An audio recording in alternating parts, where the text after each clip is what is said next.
വചനം തിരുവചനം. ഈശോ മിശിഹായ്ക്ക് സ്തുതിയായിരിക്കട്ടെ. പ്രിയപ്പെട്ട ദൈവജനമേ, വിശുദ്ധ പൗലോസ്ലീഹ റോമാക്കാർക്കെഴുതിയ ലേഖനം 5-ാം അധ്യായം 5-ാം തിരുവചനം. വിശുദ്ധ പൗലോസ് നമ്മുടെയൊക്കെ വ്യക്തിപരമായ ജീവിതത്തിൽ ഇടപെടാൻ ആഗ്രഹിച്ചുകൊണ്ട് ഒരു വലിയ ആത്മീയമായ നിർദ്ദേശം, പ്രാർത്ഥന ഈ തിരുവചനത്തിലൂടെ പങ്കുവയ്ക്കുകയാണ്. സാധിക്കുന്നവരൊക്കെ ബൈബിള് തുറക്കുന്നു. വിശുദ്ധ പൗലോസ്ലീഹ റോമാക്കാർക്കെഴുതിയ ലേഖനം 5-ാം അധ്യായം 5-ാം തിരുവചനം നമ്മൾ ഒരുമിച്ച് വായിച്ച് പ്രാർത്ഥിച്ച് അഭിഷേകം പ്രാപിക്കുകയാണ്. വചനത്തിൽ ഇങ്ങനെ വായിക്കുന്നു: നമുക്ക് നൽകപ്പെട്ടിരിക്കുന്ന പരിശുദ്ധാത്മാവിലൂടെ ദൈവത്തിൻ്റെ സ്നേഹം നമ്മുടെ ഹൃദയങ്ങളിലേക്ക് ചൊരിയപ്പെട്ടിരിക്കുന്നു. വചനം ഒരിക്കൽ കൂടെ വായിക്കാം. നമുക്ക് നൽകപ്പെട്ടിരിക്കുന്ന പരിശുദ്ധാത്മാവിലൂടെ ദൈവത്തിൻ്റെ സ്നേഹം നമ്മുടെ ഹൃദയങ്ങളിലേക്ക് ചൊരിയപ്പെട്ടിരിക്കുന്നു. പൗലോസ്ലീഹ കൃത്യം വ്യക്തമായി ഒരു കാര്യം പഠിപ്പിക്കുകയാണ്. പരിശുദ്ധാത്മാവിലൂടെ നമ്മുടെ സ്വഭാവത്തെ മാറ്റിമറിക്കുന്ന, നമ്മുടെ ഹൃദയത്തിൽ ദൈവസ്നേഹം നിറഞ്ഞു നിൽക്കുന്ന ഒരഭിഷേകം സാധ്യമാണ്.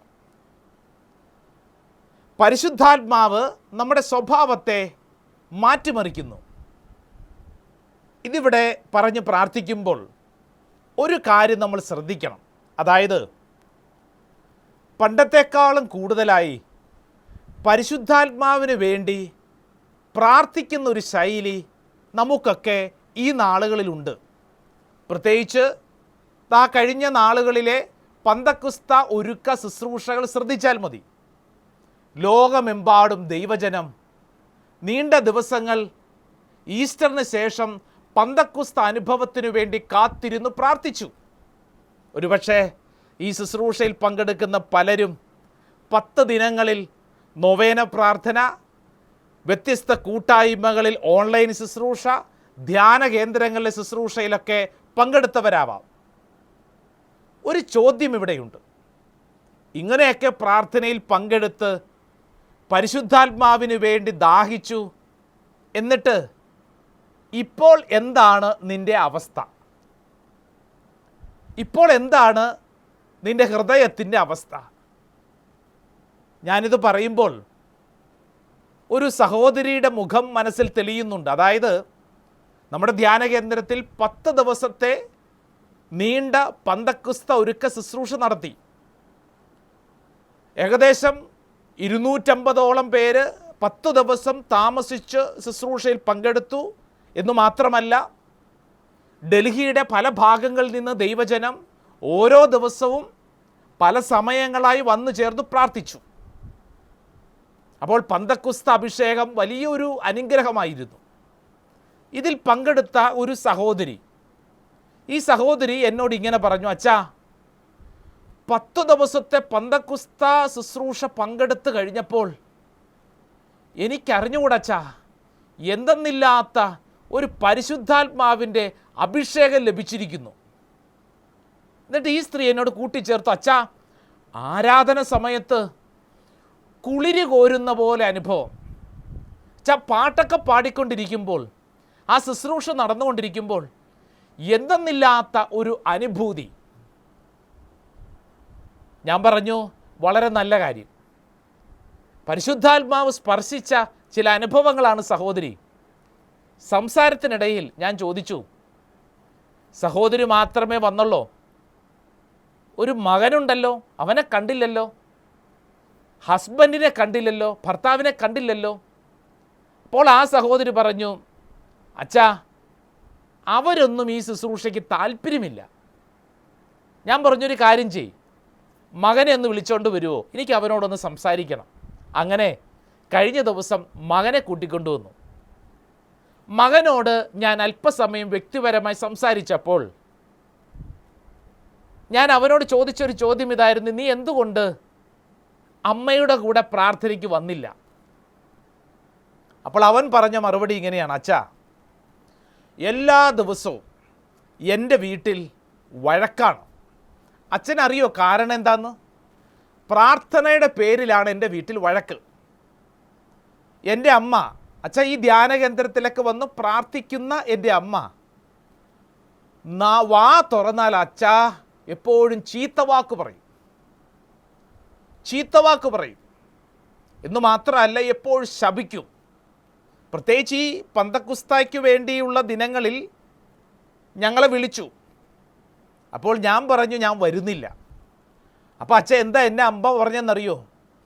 നീയൊന്നും രക്ഷപ്പെടിയാലടാ, നീയൊക്കെ നരകത്തിൽ പോകൂടാ, ഞാൻ മാത്രം സ്വർഗത്തിൽ പോവുള്ളൂ.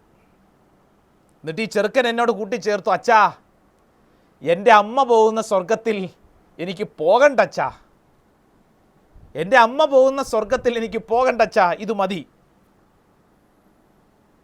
പന്തക്കുസ്ത, കാത്തിരിപ്പ് പ്രാർത്ഥന, എല്ലാം മനോഹരം. ആ സ്ത്രീ പറഞ്ഞത് എന്താ? കുളിര് കോരുന്ന പോലത്തെ അനുഭവം, വലിയ അനുഭൂതി, ഒക്കെ നല്ലതാ. പക്ഷേ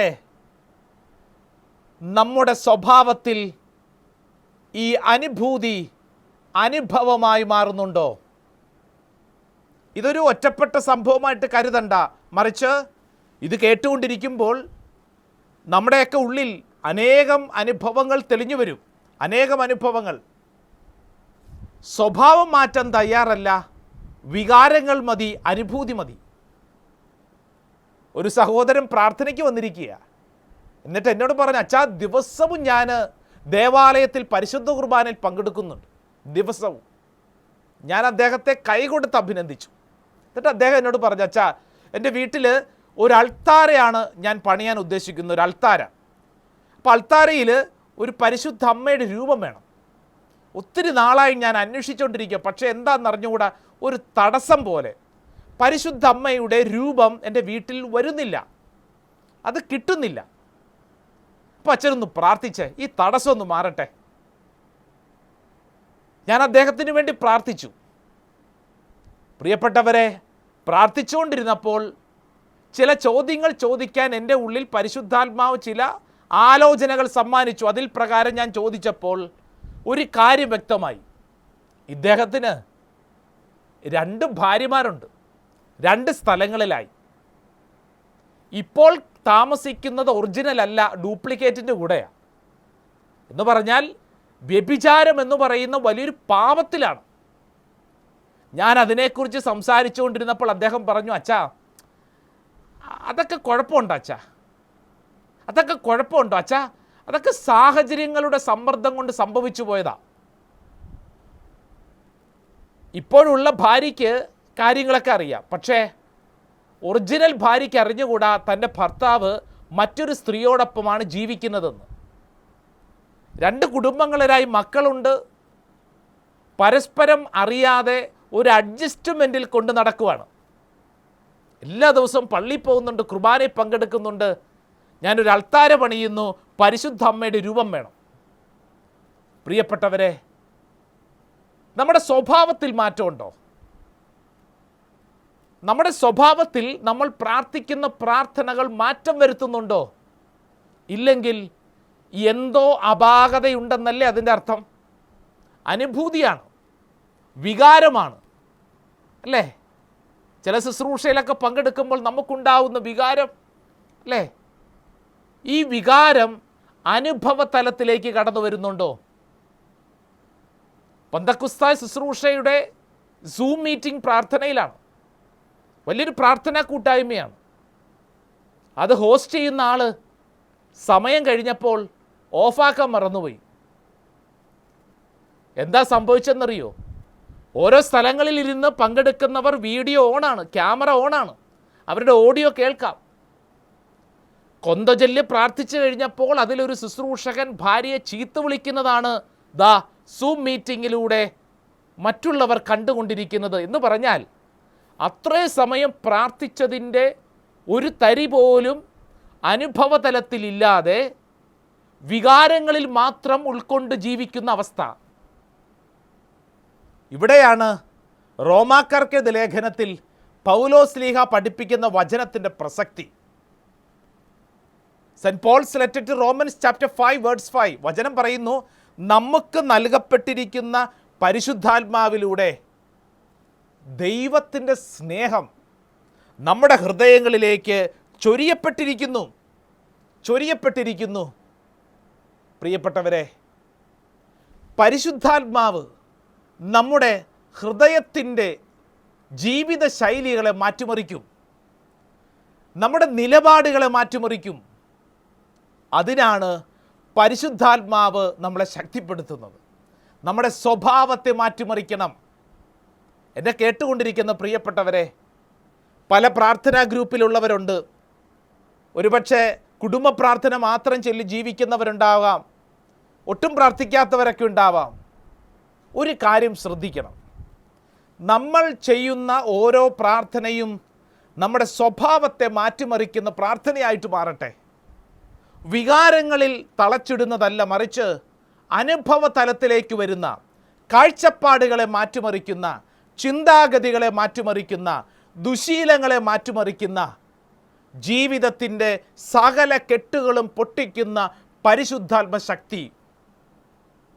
പ്രാർത്ഥനാ ഗ്രൂപ്പ് ലീഡറാണ്, പക്ഷേ കുടുംബത്തിൽ പ്രോപ്പർട്ടി ഇഷ്യൂ, അവരുടെ കുടുംബത്തിലെ സ്വത്തിനെക്കുറിച്ചുള്ള തർക്കം മൂലം കൂടെയുള്ള സഹോദരങ്ങളോട് സംസാരിച്ചിട്ട് വർഷങ്ങളേറെയായിരിക്കുന്നു. പ്രാർത്ഥനാ ഗ്രൂപ്പ് ലീഡറാണ്. പ്രിയപ്പെട്ടവരെ, ചോദ്യം ഇതാണ്, നമ്മൾ പ്രാർത്ഥിക്കുന്ന പ്രാർത്ഥന നമ്മുടെ സ്വഭാവത്തെ മാറ്റിമറിക്കുന്നുണ്ടോ? ഇതാ ഈ കാലഘട്ടം നമ്മളെ ക്ഷണിക്കുന്നത് നമ്മുടെ സ്വഭാവത്തെ മാറ്റിമറിക്കുന്ന ദൈവ സ്നേഹത്തിൻ്റെ അഭിഷേകം കൊണ്ട് നമ്മുടെ ഹൃദയത്തിൻ്റെ ചിന്താഗതികളെ മാറ്റിമറിക്കുന്ന അനുഭവത്തിലേക്കാണ്. ഇത് പറയുമ്പോൾ യേശുവിൻ്റെ കൂടെ നടന്ന ശിഷ്യന്മാരെക്കുറിച്ച് ബൈബിൾ പഠിപ്പിക്കുന്ന ഒരു കാര്യമുണ്ട്.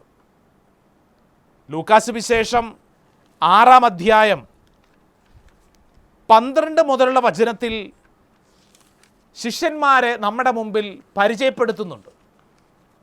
പരിചയമുള്ള വചനഭാഗമാണ്, അപ്പോൾ ഇത് ശ്രദ്ധിച്ച് കേൾക്കണം. Saint Luke's gospel chapter 6 verse 12 onwards, 12 മുതൽ. ആ ദിവസങ്ങളിൽ അവൻ പ്രാർത്ഥിക്കാനായി ഒരു മലയിലേക്ക് പോയി. അവിടെ ദൈവത്തോട് പ്രാർത്ഥിച്ചുകൊണ്ട് രാത്രി മുഴുവൻ ചെലവഴിച്ചു. പ്രഭാതമായപ്പോൾ അവൻ ശിഷ്യന്മാരെ അടുത്തു വിളിച്ച് അവരിൽ നിന്ന് 12 പേരെ തിരഞ്ഞെടുത്ത് അവർക്ക് അപ്പസ്തോലന്മാർ എന്ന് പേര് നൽകി. യേശുവിൻ്റെ തെരഞ്ഞെടുപ്പാണ് വചനം. രാത്രി മുഴുവൻ പ്രാർത്ഥിച്ചു എന്ന് പറഞ്ഞാൽ ഒറ്റ നിമിഷം കൊണ്ടുള്ള തിരഞ്ഞെടുപ്പല്ല, മറിച്ച് പ്രാർത്ഥിച്ചാണ് ഈ 12 എണ്ണത്തിനെയും തിരഞ്ഞെടുത്തത്. അവരുടെ പേരുകൾ എഴുതിയിട്ടുണ്ട്. ഇങ്ങനെയാണ്: പത്രോസ് എന്നവൻ പേരു നൽകിയ ശിമയോൻ, അവൻ്റെ സഹോദരനായ അന്ത്രയോസ്, യാക്കോബ്, യോഹന്നാൻ, പീലിപ്പോസ്, ബർത്തലോമിയ, മത്തായി, തോമസ്, ഹൽപ്പയുടെ പുത്രനായ യാക്കോബ്, തീവ്രവാദിയായി അറിയപ്പെട്ടിരുന്ന ശിമയോൻ, യാക്കോബിൻ്റെ മകനായ യൂദാസ്, ഒറ്റുകാരനായി തീരുന്ന യൂദാസ് ഖറിയാത്ത എന്നിവരാണ് 12 പേർ. ഈ 12 പേരെക്കുറിച്ച് നമുക്ക് നന്നായിട്ടറിയാം. സുവിശേഷങ്ങൾ വായിച്ചു പോകുമ്പോൾ ഈ 12 പേരെ കൃത്യമായി നമ്മൾ പഠിക്കുന്നുണ്ട്. പത്രോസ് ആരാണ്? പത്രോസിൻ്റെ സ്വഭാവം എന്താണ്? വിശുദ്ധ ലൂക്കായുടെ സുവിശേഷം 22-ാം അധ്യായം 31 മുതലുള്ള വചനത്തിൽ പത്രോസിനെ കുറിച്ച് പറയുന്നുണ്ട്. അതിങ്ങനെയാണ്: ശിമയോൻ, ശിമയോൻ, ഇതാ സാത്താൻ നിങ്ങളെ ഗോതമ്പ് പോലെ പാറ്റാൻ ഉദ്യമിച്ചു. എന്നാൽ നിന്റെ വിശ്വാസം ക്ഷയിക്കാതിരിക്കാൻ ഞാൻ നിനക്ക് വേണ്ടി പ്രാർത്ഥിച്ചു. നീ തിരിച്ചു വന്ന് നിന്റെ സഹോദരനെ ശക്തിപ്പെടുത്തണം. ശിമയോൻ പറഞ്ഞു, കർത്താവേ, നിന്റെ കൂടെ കാരാഗ്രഹത്തിലേക്ക് പോകാനും മരിക്കാൻ തന്നെയും ഞാൻ തയ്യാറാണ്.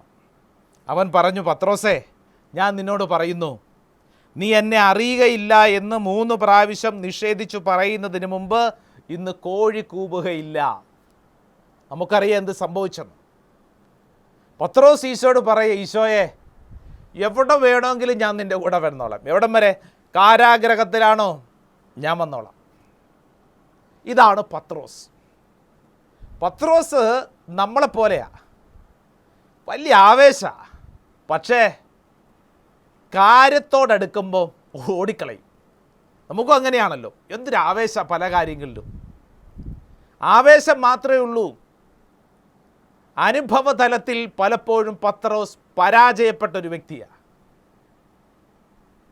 പത്രോസിൻ്റെ ജീവിത നിലപാടുകൾ ശ്രദ്ധിച്ചാൽ മനസ്സിലാവും. എന്നു മാത്രമല്ല, പത്രോസ് നല്ല ഒന്നാം തരം ദേഷ്യക്കാരനാണ്. ചെറിയ ദേഷ്യമൊന്നുമല്ല, നല്ല ചൂടൻ ദേഷ്യം.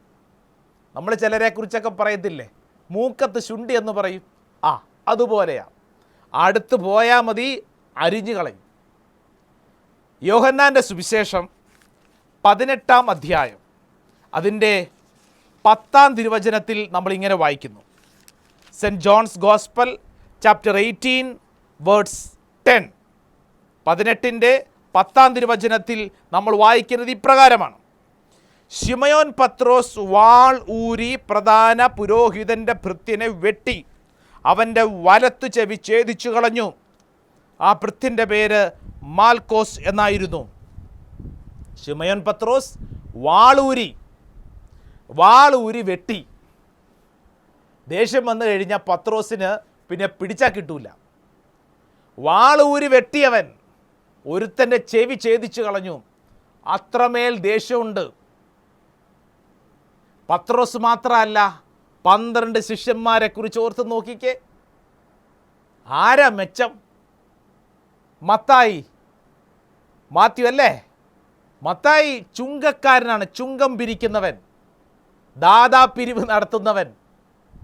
ഈ ചുങ്കം പിരിക്കുക എന്ന് പറഞ്ഞാൽ അത്ര എളുപ്പമുള്ള പണിയൊന്നും അല്ലല്ലോ. ആർക്കു വേണ്ടിയാണ് പിരിക്കുന്നത്? റോമാ സാമ്രാജ്യത്തിനു വേണ്ടി ചുങ്കം പിരിക്കുന്നവനാണ് മത്തായി.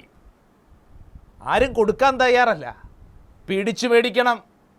അപ്പോൾ ഒരു ഗുണ്ടാ സ്വഭാവമുള്ളവനാണ് മത്തായി, റോമാക്കാരുടെ ഏജൻറ്റ്. ഇതിലൊരുത്തൻ തീവ്രവാദി എന്നാണ് പറയുന്നത്. തീവ്രവാദി എന്നറിയപ്പെട്ടിരുന്ന അല്ലേ, തീവ്രവാദി അല്ലേ. അവൻ ആർക്ക് വേണ്ടിയിട്ടാണ് തീവ്രവാദിയായത്? ഹെബ്രായ സമുദായത്തിന് വേണ്ടി അവൻ തീവ്രവാദിയാണ്. അവൻ ആർക്കെതിരെ യുദ്ധം ചെയ്യുന്നു? റോമാ സാമ്രാജ്യത്തിനെതിരെ യുദ്ധം ചെയ്യുന്നതെന്ന് പറഞ്ഞാൽ 12 പേരിൽ ഒരുത്തൻ റോമൻ ഏജൻറ്റ്, മറ്റൊരുത്തൻ ഹെബ്രായൻ. പരസ്പരം എപ്പോൾ വേണമെങ്കിലും യുദ്ധത്തിന് ഇടിക്ക് സാധ്യതയുണ്ട്. യൂദാസ് കറിയാത്ത ഒറ്റിക്കൊടുത്തവൻ. ഇതിലേതാ മെച്ചം? ഈ 12 എണ്ണത്തിൽ ഏതാ മെച്ചം? നിങ്ങൾക്ക് ഇഷ്ടമുള്ള ആരെയാ? പലരും പറയുന്നത്, അച്ഛാ യോഹന്നാൻ നല്ലവനല്ലേ അച്ഛാ, യോഹന്നാൻ നല്ല തങ്കപ്പെട്ട സ്വഭാവമല്ലേ? പ്രിയപ്പെട്ടവരെ, യോഹന്നാനെ കുറിച്ച് പഠിച്ചു വരുമ്പോൾ നമുക്ക് യോഹന്നാൻ്റെ സ്വഭാവം മനസ്സിലാവും. പുറമേ കാണുന്ന പോലെ അത്ര തങ്കപ്പെട്ട സ്വഭാവമൊന്നും അല്ല. 1-2 വചനങ്ങളിലൂടെ ഈ കാര്യം ഒന്ന് പഠിക്കാം. യോഹന്നാൻ്റെ സ്വഭാവത്തെക്കുറിച്ച് മർക്കോസ് വിശേഷകൻ പറയും. മർക്കോസിൻ്റെ സുവിശേഷം 10-ാം അധ്യായം അതിൻ്റെ 35-ാം തിരുവചനം. Saint Mark's gospel chapter 10 words 35. Zebedee പുത്രന്മാരുടെ പ്രാർത്ഥന, അങ്ങനെ എഴുതിയിരിക്കണം, അഭ്യർത്ഥന. സെബദി പുത്രന്മാരായ യാക്കോബും യോഹന്നാനും അവനെ സമീപിച്ച് അപേക്ഷിച്ചു, ഗുരു, ഞങ്ങൾ അങ്ങയോട് അപേക്ഷിക്കുന്നത് എന്തും ഞങ്ങൾക്ക് ചെയ്തു തരണമെന്ന് ഞങ്ങൾ അപേക്ഷിക്കുന്നു. ഇത് ഞങ്ങളുടെ അപേക്ഷയാണ്, ഇത് കിട്ടണം. എന്താണ്? അങ്ങയുടെ മഹത്വത്തിൽ ഞങ്ങളിൽ ഒരാൾ അങ്ങയുടെ വലതുവശത്തും മറ്റേയാൾ ഇടതുവശത്തും. ഇതാണ് ഞങ്ങളുടെ കണ്ടീഷൻ. ഞങ്ങൾക്ക് സ്ഥാനം വേണം. അതെവിടെ വേണം? ദൂരെ ഒന്നുമല്ല, അങ്ങയുടെ രാജ്യത്തിൽ റൈറ്റ് ആൻഡ് ലെഫ്റ്റ്. അധികാരമോഹം നമുക്ക് പലർക്കും ഉള്ളതാണ് അല്ലേ? അധികാരമോഹം. പള്ളിയിലെ ട്രസ്റ്റി ആകണം, ഗായക സംഘത്തിൻ്റെ നേതാവാകണം, മാതൃസംഘത്തിൻ്റെ ഹെഡാവണം, പിതൃവേദിയുടെ അങ്ങനെയാവണം എന്ന് പറഞ്ഞാൽ എനിക്കൊരു സ്ഥാനമുണ്ടോ? ഞാനുണ്ട്. സ്ഥാനമില്ലേ? വേണ്ട. സ്ഥാനമോഹി, അധികാരമോഹി. ചിലരുടെ സ്വഭാവം തന്നെ അങ്ങനെയാണല്ലോ. സ്ഥാനം കിട്ടിയില്ലേ പിന്നെ അവരില്ല. കുറച്ച് ആളുകൾക്ക് മുമ്പ് ഒരു ഇടവക ദേവാലയത്തിൽ വർഷങ്ങളായിട്ട് എനിക്ക് പരിചയമുണ്ടായിരുന്ന ഒരു ട്രസ്റ്റിയായി ജോലി ചെയ്തുകൊണ്ടിരുന്ന ചേട്ടനെ കണ്ടു. ഞാൻ പറഞ്ഞു, ചേട്ടാ, ചേട്ടനെ കുറേ നാൾ ഈ പള്ളിയിൽ ഇപ്പോൾ കണ്ടില്ലല്ലോ.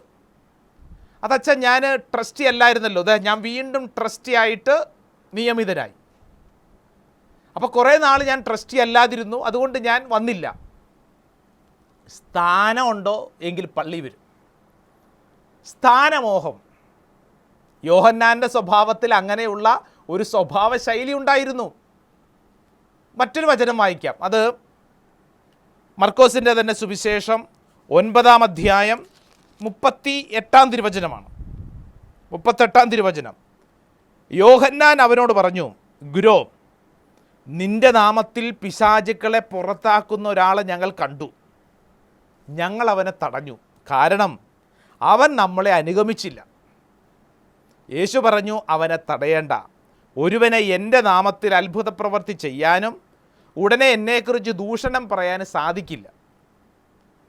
പ്രിയപ്പെട്ടവരെ, യോഹന്നാൻ്റെ ഒരു സ്വഭാവം വെളിപ്പെടുത്തപ്പെടുകയാണ്. നമ്മുടെ കൂട്ടത്തിലില്ലാത്തവനെ വേണ്ട. നമ്മുടെ കൂട്ടത്തിൽ, എൻ്റെ പ്രാർത്ഥനാ ഗ്രൂപ്പ്, എൻ്റെ ഫ്രണ്ട്സ്, എൻ്റെ കൂട്ടായ്മ, എൻ്റെ കുടുംബം, ഇത് മതി. പുറത്തുനിന്ന് ഒരു നന്മ വേണ്ട. പുറത്തുനിന്ന് ഒരു നന്മ വേണ്ട. ഇൻടോളറൻസ്, താല്പര്യമില്ല. ഞങ്ങളുടെ ഗ്രൂപ്പ് അത് മാത്രം മതി. ഇപ്പോൾ പറഞ്ഞു വരുമ്പോൾ യോഹന്നാൻ്റെ സ്വഭാവം അല്പസ്വല്പം മനസ്സിലാവുന്നുണ്ടല്ലോ അല്ലേ? അല്പം കൂടെ നന്നായിട്ട് മനസ്സിലാക്കാൻ ഒരു വചനഭാഗം പഠിക്കുക. അത് ലൂക്കാസ് വിശേഷമാണ്. ലൂക്കാസ് വിശേഷം 9-ാം അധ്യായം 51 വചനം. Saint Luke's gospel chapter 9 verse 51. അതിങ്ങനെയാണ്: സമരിയാക്കാരുടെ തിരസ്കാരം. തൻ്റെ ആരോഹണത്തിൻ്റെ ദിവസങ്ങൾ പൂർത്തിയായിക്കൊണ്ടിരിക്കവേ അവൻ ജെറുസലേമിലേക്ക് പോകാൻ ഉറപ്പിച്ചു. അവൻ തനിക്ക് മുമ്പേ ഏതാനും ദൂതന്മാരെ അയച്ചു. അവന് വേണ്ട ഒരുക്കങ്ങൾ ചെയ്യാൻ അവർ സമരിയാക്കാരുടെ ഒരു ഗ്രാമത്തിൽ പ്രവേശിച്ചു. ശ്രദ്ധിച്ചോണം, ഇപ്പോൾ ശിഷ്യന്മാർ എവിടെയാണെന്നറിയോ? സമരിയാക്കാരുടെ ഗ്രാമത്തിലാണ്. സമരിയാക്കാരുടെ ഗ്രാമത്തിലൂടെ പോവുകയാണ്. വചനം ഇങ്ങനെയാണ്, 53. അവർ ജെറുസലേമിലേക്ക് പോവുകയായിരുന്നു കൊണ്ട് അവർ അവനെ സ്വീകരിച്ചില്ല. ഇത് കണ്ടപ്പോൾ ശിഷ്യന്മാരായ യാക്കോബും യോഹന്നാനും പറഞ്ഞു, കർത്താവേ, സ്വർഗത്തിൽ നിന്ന് അഗ്നി ഇറങ്ങി ഇവരെ നശിപ്പിക്കട്ടെ എന്ന് ഞങ്ങൾ പറയട്ടെയോ? പ്രിയപ്പെട്ടവരെ, യോഹന്നാനും യാക്കോബ് അല്ലേ, എന്ത് രസകരമായിട്ടാണ് പറയണേ. ഒരു ഗ്രാമത്തിലൂടെ പോയപ്പോൾ ആ ഗ്രാമത്തിലുള്ളവർ മൈൻഡ് ചെയ്തില്ല. അതുകൊണ്ട് എന്താ, എന്നാൽ പിന്നെ ഇവരെ നശിപ്പിച്ചേക്കാം. വെറുതെ ഉള്ളൊരു നാശത്തെക്കുറിച്ചല്ല ബൈബിൾ പറയുന്നത്. സ്വർഗത്തിൽ നിന്ന് അഗ്നി ഇറക്കി ഇവരെ മുഴുവൻ കത്തി ചാമ്പലാക്കിയേക്കാം, നശിപ്പിച്ചേക്കാം. പ്രിയപ്പെട്ടവരെ, തൊട്ടടുത്ത വചനത്തിൽ ഈശോ പറയുന്നു, അവൻ തിരിഞ്ഞവരെ ശാസിച്ചു. പിശാചിനോടാണ് ഈശോ ശാസിക്കാറുള്ളത്. ഈശോ ഒരു പൈശാചികമായ ചിന്ത കണ്ടിട്ടാണ് ശാസിച്ചത്. പത്രോസ് മുതൽ 12 ശിഷ്യന്മാരെക്കുറിച്ച് പരിഗണിക്കുമ്പോൾ, പ്രാർത്ഥിക്കുമ്പോൾ, മനസ്സിലാക്കുമ്പോൾ നമ്മുടെ മുമ്പിൽ ഒരു കാര്യം തെളിയുന്നു. ആരും വലിയ മെച്ചമൊന്നുമില്ല. സ്വഭാവത്തിലെ ആരും വലിയ മെച്ചമൊന്നുമില്ല. ഇത് കേൾക്കുമ്പോൾ ചിലർക്ക് തോന്നും നമ്മളാണ് മെച്ചമെന്ന്. എന്നാൽ പരിശുദ്ധാത്മാവിന് വേണ്ടിയുള്ള കാത്തിരിപ്പ് പ്രാർത്ഥനയ്ക്ക് ശേഷം ഇവരുടെ സ്വഭാവത്തിൽ മാറ്റം, അനുഭൂതിയല്ല, വികാരമല്ല, മറിച്ച് സ്വഭാവത്തിൽ മാറ്റം. പരിശുദ്ധാത്മാവ് അവരുടെ ഹൃദയങ്ങളെ ശക്തമായി നിയന്ത്രണമേറ്റെടുത്തു. പത്രോസ് യേശുവിന് വേണ്ടി മരിക്കാൻ തയ്യാറായി എന്നുള്ളത് മാത്രമല്ല, മരണം മരിച്ചുകൊണ്ട് മറ്റുള്ളവർക്ക് മുമ്പിൽ, തലകീഴായി മരിച്ചുകൊണ്ട് മറ്റുള്ളവർക്ക് മുമ്പിൽ മാതൃക കാണിച്ചു. ഓരോ ശിഷ്യന്മാരെ കുറിച്ച് എടുത്തു പഠിക്ക് അല്ലേ? സ്വഭാവം മാറിയില്ലേ? യോഹന്നാനെ കുറിച്ച് പലതും നമ്മൾ വായിച്ചു. എന്നാൽ പരിശുദ്ധാത്മാവിനെ സ്വീകരിച്ച് ഹൃദയത്തിൽ മാറ്റം വന്നതിന് ശേഷം യോഹന്നാൻ 5 പുസ്തകങ്ങൾ എഴുതി. സുവിശേഷം 3 ലേഖനങ്ങൾ, വെളിപാട് പുസ്തകം. യോഹന്നാൻ്റെ സുവിശേഷം വായിച്ച നമുക്ക് മനസ്സിലാകും, സ്വന്തം പേര് പോലും വ്യക്തമായി എഴുതിയിട്ടില്ല. കാരണം അത്രമേൽ അവൻ എളിമപ്പെട്ടു. അധികാരമോഹിയായിരുന്നവൻ സ്വന്തം ജീവിതത്തിൽ ചില നിലപാടുകൾ ഉറപ്പിച്ചു. ഇനി അധികാരമൊന്നും വേണ്ട, ശാന്തത. പ്രിയപ്പെട്ടവരെ, പരിശുദ്ധാത്മാവ് നമ്മുടെ ഹൃദയങ്ങളുടെ നിലപാടുകളെ മാറ്റിമറിക്കും ദൈവസ്നേഹം കൊണ്ട്. അപ്പം നമുക്ക് പ്രാർത്ഥിക്കേണ്ട പ്രാർത്ഥന എന്താ? അനുഭൂതിക്കല്ല, വികാരപരമായ കാര്യങ്ങൾക്കല്ല, മറിച്ച് നമ്മുടെ സ്വഭാവത്തിലുള്ള മാറ്റം. റോമാക്കാർക്ക് എഴുതിയ ലേഖനം 5-ാം അധ്യായം 5-ാം വചനം മനസ്സിൽ ഉറപ്പിക്കുക, പ്രാർത്ഥിക്കുക, പരിശുദ്ധാത്മാവിനോട് പറയണം. നമുക്ക് നൽകപ്പെട്ടിരിക്കുന്ന പരിശുദ്ധാത്മാവിലൂടെ ദൈവത്തിൻ്റെ സ്നേഹം നമ്മുടെ ഹൃദയങ്ങളിലേക്ക് ചൊരിയപ്പെട്ടിരിക്കുന്നു. പരിശുദ്ധാത്മാവേ, എൻ്റെ സ്വഭാവത്തെ മാറ്റിമറിക്കണമേ, എൻ്റെ സ്വഭാവത്തെ മാറ്റിമറിക്കണമേ. പ്രിയപ്പെട്ടവരെ, പരിശുദ്ധാത്മാവ് വരണമേ. ഈ നാളുകൾ നമുക്ക് ആവർത്തിച്ച് പ്രാർത്ഥിക്കാം. പ്രിയപ്പെട്ടവരെ, പന്തക്കുസ്ത ദിനം സമാപിച്ചു എന്നുള്ളതല്ല, മറിച്ച് എല്ലാ ദിവസവും പ്രാർത്ഥിക്കേണ്ട പ്രാർത്ഥനയാണിത്.